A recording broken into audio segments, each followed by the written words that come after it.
Latest episode দেখুন একদম add free. যদি এরকম কিছু থাকে তাহলে বলো না শিব। কিছুই নয় মা, না দুঃখ আছে, না কোনো শোক, না ব্যথা, না বেদনা। সবার কথায় তাহলে তুমি কেন চিন্তিত মা? জগৎ সংসার এক বিশাল নদী, আর সেই বিশাল নদীতে এক নাবিক যখন নৌকো ভাসান তখন তিনি শুধু নিজের লক্ষ্যে স্থির থাকেন, যেখানে তার নৌকো পৌঁছতে হবে। নদীতে বয়ে যাওয়া তরল জলের দিকে দেখেন না। তুমি আমার নাবিক মা, যেখানে নিয়ে যেতে চাও, যেভাবে নিয়ে যেতে চাও সেভাবেই নিয়ে চলো। শিব, একটা কথা বলবো? বলো না। আজকের পর তুমি ওই দিকে যাবে না। মানে আমি বলতে চাইছি ঋষি কাত্যায়নের আশ্রমের দিকে। ওটা বনের মধ্যে আছে না, ওখানে বন্য প্রাণীর অনেক ভয় আছে, সেই জন্য। তুমি বুঝতে পারছো তো শিব আমি কি বলছি? বুঝতে পারছি মা, যে আমার মিত্রের শিশুরূপের থেকে দূরে থাকার জন্য আমায় আদেশ দিচ্ছ তুমি। আমি তোমার এই আদেশ পালন করব মা।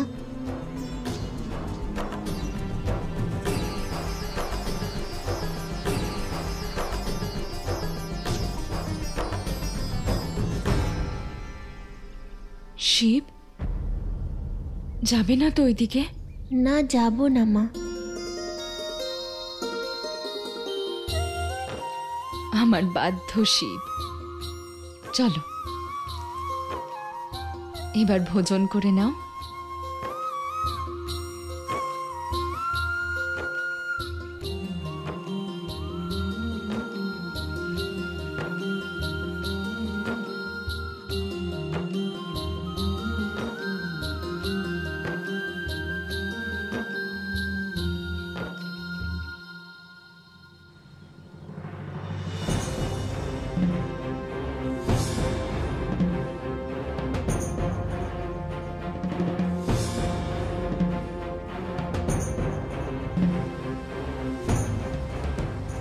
মা,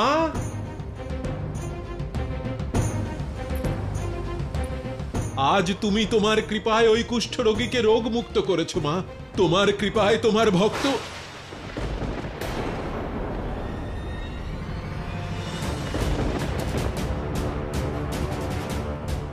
মা, এ কি হয়েছে মা?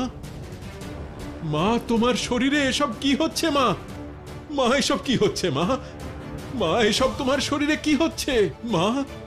মা বলো মা, এসব কি হচ্ছে তোমার? সন্দীপন, শীঘ্র গিয়ে বৈদ্যকে ডেকে আনো। মা, মা তুমি ঠিক আছো তো মা? কি হয়েছে তোমার?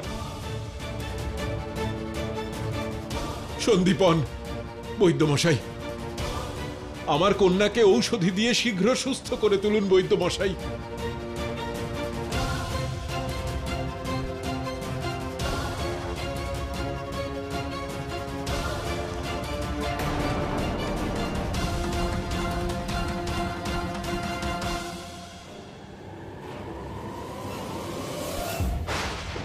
মা, মা, এ তোমার কি হলো মা? মা, চোখ খোলো মা, ওঠো মা। মা, কি হচ্ছে এসব মা? মা, চোখ খোলো না মা, চোখ খোলো, চোখ খোলো মা, কথা বলো, চোখ খোলো মা। মা, মা, চোখ খোলো মা। মা,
আমি সুস্থ হইনি ঋষিবর।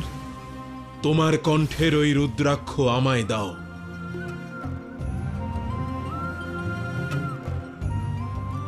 যাও মা, এবার ওকে স্পর্শ করো।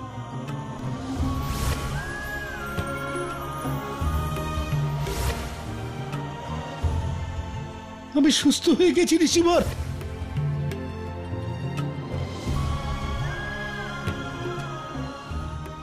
ঋষিবর, বিনা ঔষধিতে এক নিমেষে রোগ সারতে আমার দীর্ঘ কর্মজীবনে প্রথমবার দেখলাম।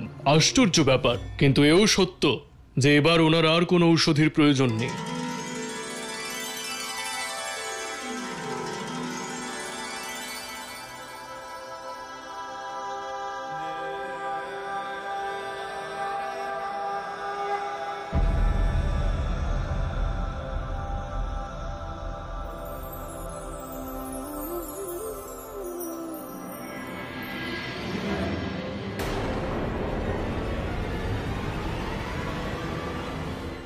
নামো।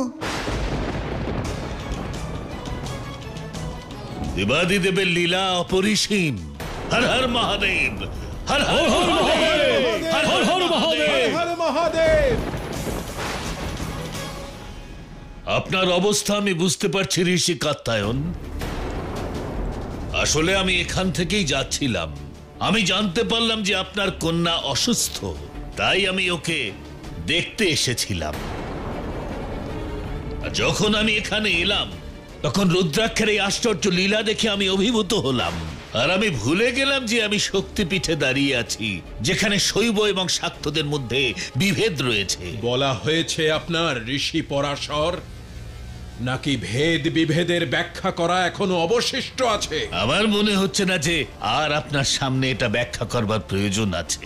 এইমাত্র এখানে যে আশ্চর্য লীলা হলো তাতে এটাই প্রমাণ করে দিল যে মহাদেব আর আদি শক্তিকে পৃথক করে দেখা অথবা তাদের আলাদাভাবে ব্যাখ্যা করা আর এমনকি তাদের পৃথক রূপে আরাধনা করাটা উচিত নয় ঋষিবর। কি উচিত আর কি অনুচিত সে জ্ঞান আমার রয়েছে ঋষি পরাশর। যদি তাই হয় ঋষিবর, তাহলে শক্তির সঙ্গে শিবকেও স্বীকার করে নিন। ঋষি পরাশর, আমি আপনাকে নামো।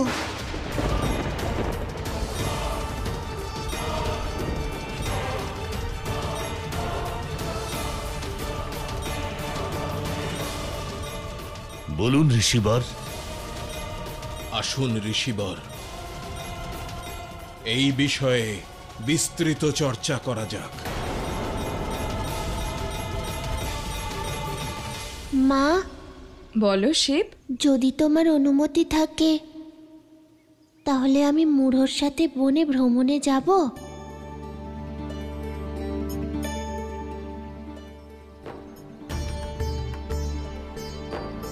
আমি শীঘ্র চলে আসবো মা।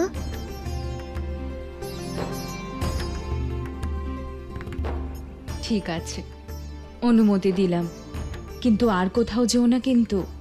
আমি কথা দিচ্ছি মা, অন্য কোথাও যাব না।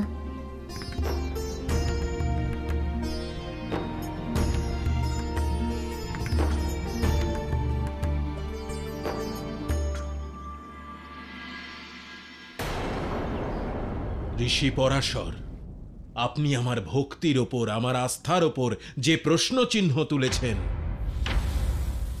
তাকে ভেদ বিভেদ বলে ব্যাখ্যা করেছেন, তা একেবারেই অনুচিত আর অসত্য। সত্য তো কেবল মা আদি শক্তি।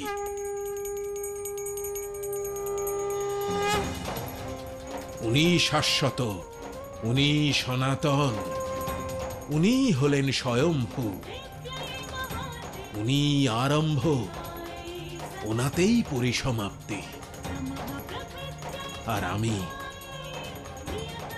আমি আমার তপবলে সৃজনের সেই মূলকে, মা আদি শক্তিকে আমার কন্যার রূপে আমার তপবলের দ্বারা প্রাপ্ত করেছি। কিন্তু আপনার কন্যা রূপে জন্ম নেওয়ার পরেও আদি শক্তি শিবের থেকে আলাদা হতে পারেন না। ওনারা তো একে অন্যের পরিপূরক। আপনি তো আপনার কন্যার শরীরে রুদ্রাক্ষের আশ্চর্য লীলা দেখলেন। ঋষি পরাশর, রুদ্রাক্ষের মধ্যেও তো মা আদিশক্তির শক্তি নিহিত রয়েছে। নারায়ণ হোক, মহাদেব হোক বা ব্রহ্মাদেব, সকলেই তো আদিশক্তির দ্বারাই সঞ্চালিত হয়। তাই আপনি শিব অথবা তার রুদ্রাক্ষকে আমার মায়ের থেকে শ্রেষ্ঠ বা তার সমকক্ষ সিদ্ধ করার প্রয়াস করবেন না। যিনি শ্রেষ্ঠ তাকে শ্রেষ্ঠ মেনে নিতে এত হীনমন্যতা বা গ্লানির অনুভূতি কেন ঋষিবর? সংকুচিত জ্ঞান সর্প বিনাশকারী আর নাকারাত্মক জ্ঞানের সৃষ্টিকর্তা। ঋষিবর, আপনি আপনার বক্তব্যের মধ্য দিয়ে একটা নতুন বিভেদ প্রতিষ্ঠা করছেন, যেটা আগামী সময়ে সমস্ত সংসারকে অনেক বর্গে বিভক্ত করে ফেলবে, ঐক্যকে দ্বিখণ্ডিত করে ফেলবে। অনেককে ঐক্যে পরিণত করাটাই ধর্মের নিয়ম এবং উদ্দেশ্য, এবং এটাই ধর্মাধিকারীদের ধর্ম। কিন্তু আপনি তো এককে অনেক বানানোর কার্য করে চলেছি আমি। এটাই বলতে চাইছেন তো আপনি ঋষি পরাশর? তাহলে শুনুন, আপনি ভ্রমিত অথবা গ্রহ দোষে দোষিত।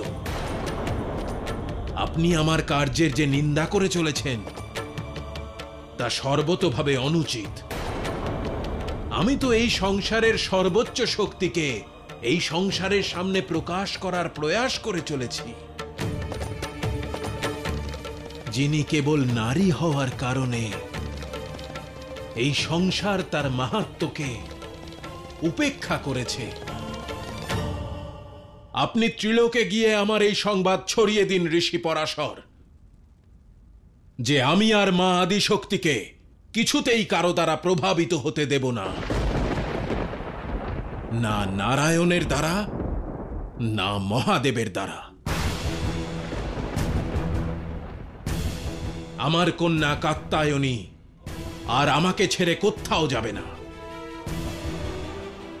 তার কারোর সঙ্গে কোনো সম্পর্ক নেই। ভুলে যান যে আপনার মহাদেবের সঙ্গে তার কোনো সম্পর্ক ছিল।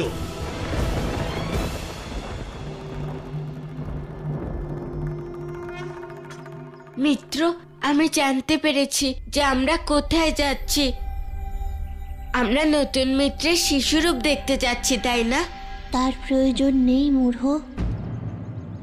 যে প্রত্যেক যাত্রার লক্ষ্য নির্ধারিত হবে, কখনো কখনো পথও লক্ষ্য স্থির করতে সাহায্য করে। তার মানে কেউ কাঁদছে মূঢ়। এই নির্জন বনে কেউ কেনই বা কাঁদবে মিত্র? মনে হচ্ছে ও সংকটে আছে, ওর সাহায্যের প্রয়োজন এখন। চলো মূঢ়, আমরা গিয়ে দেখি।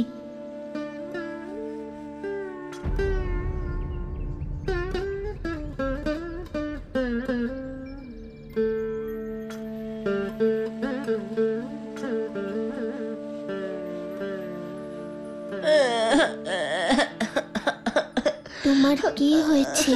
কাঁদছো কেন? একা, সেই জন্যই কাঁদছো? তোমায় ছেড়ে তোমার মা বাবা কোথায় গেল? আমার কেউ নেই, আমি অনাথ। আমিও অনাথ, আমারও মা বাবা নেই। আর এ হলো আমার মিত্র শিব, আমার সবকিছু। তোমার কি কোনো মিত্র নেই? হ্যাঁ, আর ওই আমার সব থেকে প্রিয় মিত্র, যেই মিত্র আমায় আশ্রয় দিয়েছে, যে মিত্রর মা আমাকে পুত্র রূপে দেখেছে, সেই মিত্রের সুখ আমি কেড়ে নিয়েছি। কি করে? আমার সেই মিত্রের মা অসুস্থ ছিল, তাই ওর গরু আমাকে চড়াতে দিয়েছিল। আর আমি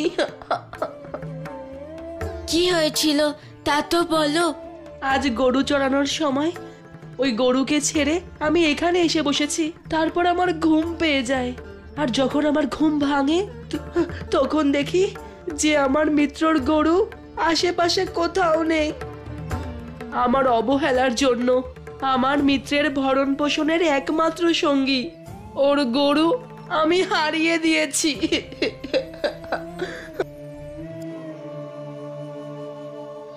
এই অপরাধ বোধের জন্য আমি এখানে লুকিয়ে বসে আছি। অপরাধ বোধ জীবকে সব অপরাধ, সব পাপ আর সব ভুল থেকে মুক্ত করে দেয়, পবিত্র করে দেয়। দুঃখ পেও না।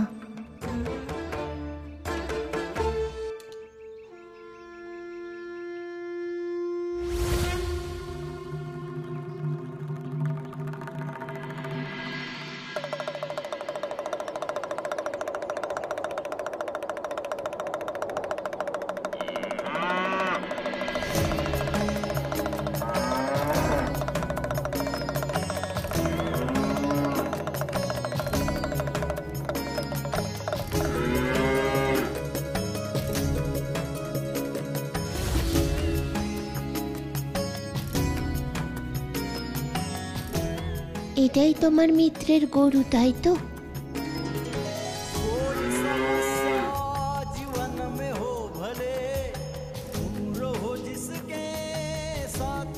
হ্যাঁ এটাই। এবার এই গরু নিয়ে গৃহে যাও। তোমার মিত্র হয়তো তোমার জন্য প্রতীক্ষা করছে। ধন্যবাদ তোমাকে।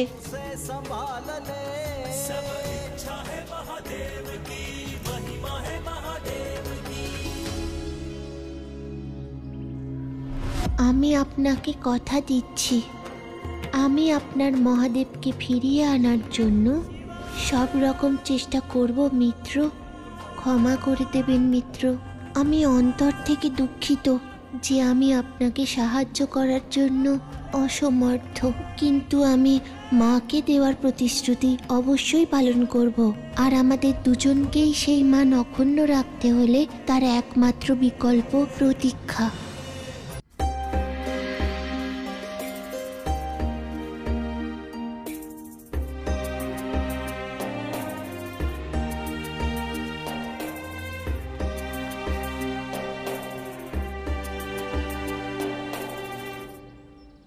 দেবী, আরে ঋষিবর, আপনি এসে গেছেন। আমি কখন থেকে আপনার জন্য অপেক্ষা করছি। কোনো বিশেষ কারণ আছে? এখানে সব কুশল তো? সব কুশল আছে। আমি আপনাকে একটা সুসংবাদ দিতে চাই। তাড়াতাড়ি বলো দেবী। দেবী অদিতির কাছ থেকে নিমন্ত্রণ এসেছে যজ্ঞতে সম্মিলিত হওয়ার জন্য। সেটা তো খুবই আনন্দের বিষয় দেবী। এই যজ্ঞ কবে? 3 দিন পরে, পঞ্চমী তিথিতে। ও, তবে ঠিক আছে, তুমি যাত্রার প্রস্তুতি নাও। আমার মনে হয় তোমার কালই বেরিয়ে পড়া উচিত। যজ্ঞতে আমি একা যাব না ঋষিবর, আমাদের সবার নিমন্ত্রণ আছে। ঋষিবর, কি ভাবছেন আপনি?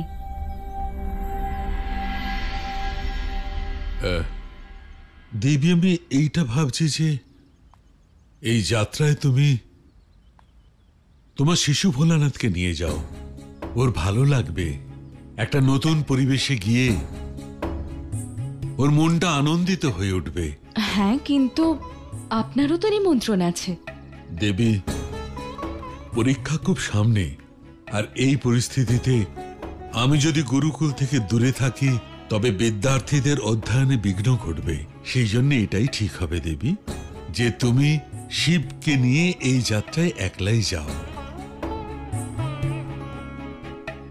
বাবা কোথায় যাওয়ার কথা বলছে মা? দেবী অদিতি যজ্ঞের জন্য নিমন্ত্রণ পাঠিয়েছে, সেখানে তুমি আর আমি যাচ্ছি। কখন যেতে হবে মা? কাল। ঠিক আছে মা।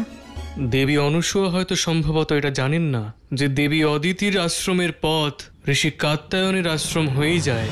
চলো, আপনারা সবাই হাত মুখ ধুয়ে নিন, আমি ভোজন পরিবেশন করছি। যেখানে প্রভুর গিরিজা শিশু কাত্যায়নী রূপে বিরাজমান, এই সুযোগকে আমি সফল করবই। ছদ্মবেশ নিয়ে ঋষি কাত্যায়নের আশ্রমে যাব, আর আমার মা দেবী কাত্যায়নীকে আমার প্রভু মহাদেবের সাথে মিলিত করব।